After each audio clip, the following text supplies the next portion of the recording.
Modals expressing suppose two.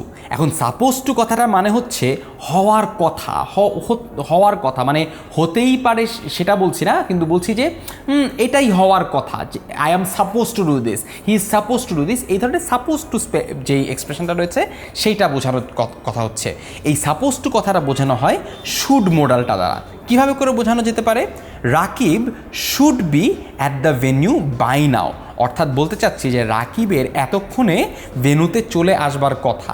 এইখানটাতে কখনো কখনো এরকম সেন্স বোঝানো হয় যে রাকিব তো এখনও আসেনি, কিন্তু Rakib should be at the venue by now, অর্থাৎ আমি বোঝাতে চাচ্ছি যে রাকিবের এতক্ষণে চলে আসার কথা।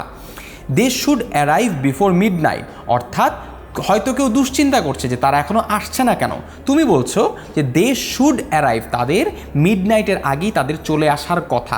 মনে রাখবে, নিশ্চয়তা দেয়া হচ্ছে না বা গেসও করা হচ্ছে না, এইটা একটা এডুকেটেড গেস, মানে তুমি জানো যে তার চলে আসবার কথা। দেখো, মে দ্বারা আমি কিন্তু শুধুমাত্র ধারণা করেছি, গেস করেছি, মে মাইট কুড দ্বারা আমি একটা গেস করেছি, কিন্তু শুড দ্বারা আরেকটু নিশ্চিত হয়ে বলতে পারছি, এবং তোমার এরকম বিশ্বাস করবার পিছনে কোনো একটা কারণ রয়েছে এমন জিনিসটা বোঝানো যাচ্ছে। মানে তুমি জানো যে রাকিবের চলে আসবার কথা, সেই কারণেই তুমি বলছো যে তার চলে আসবার কথা, তুমি হয়তো বলছো না, অর্থাৎ আরেকটু বেশি নিশ্চয়তা তুমি এখানে দিতে পারো।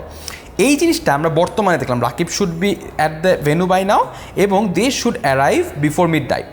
একই জিনিসটা কিন্তু অতীতেও হতে পারে, যেমন Mizan should have reached last night, অর্থাৎ মিজানের গতকাল রাতেই পৌঁছে যাবার কথা ছিল। এই বাক্যটি দ্বারা কিন্তু বোঝায় যে মিজান গতকাল রাত্রে পৌঁছায়নি, but Mizan was suppose to reach last night, অর্থাৎ অতীতে তার পৌঁছে যাবার কথা ছিল, এখনও পৌঁছায়নি। এরকম সিচুয়েশন যদি তুমি বর্ণনা করতে চাও, তাহলে তোমাকে বলতে হবে Mizan should have reached last night. অর্থাৎ কি দেখতে পাচ্ছি? সাপোজ টু বা হবার কথা, এরকম সিচুয়েশনে আমরা ব্যবহার করব শুড। এবং অবশ্যই শুড কথাটির একটা সাধারণ অর্থ তোমরা সবাই জানো, যেটি হচ্ছে ঔচিত্য, যেটি কোনো একটি কাজ করা তোমার উচিত, you should do this, he should do that, সেটা তো অবশ্যই আছে। এইখানটাতে শুডের একটা অতিরিক্ত ব্যবহার আমরা শিখে ফেললাম, যার মানে হচ্ছে সাপোজ টু।